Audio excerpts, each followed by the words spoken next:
بسم الله الرحمن الرحیم. د PK91 د جمعیت العلماء اسلام د ټولو یونټو محترمو عہدیدارو ارکانو او کارکنانو ته دا خاص ده چې هغوی د قائد جمعیت د حکم مطابق د دې ضمني الیکشن نه صرف په خپله بایکاټ وکړي بلکې د دپاره د باقاعده مهم هم وچلوي.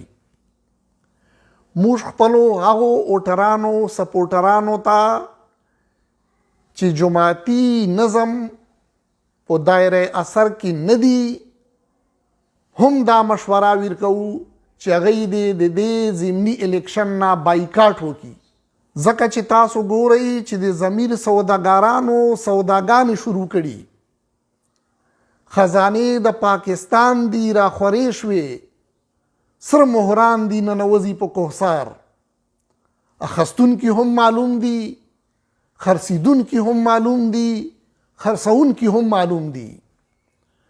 بله دا چې څوک د کار کارکردګۍ خبره نه کړي، د یو بل کردار کشي ده چې لګیا ده، الزامات در الزامات در الزامات دي، د نفاق زړی کرونکي هم مصروف دي، د تعصب او د نفرت اور لګونکي هم مصروف دي.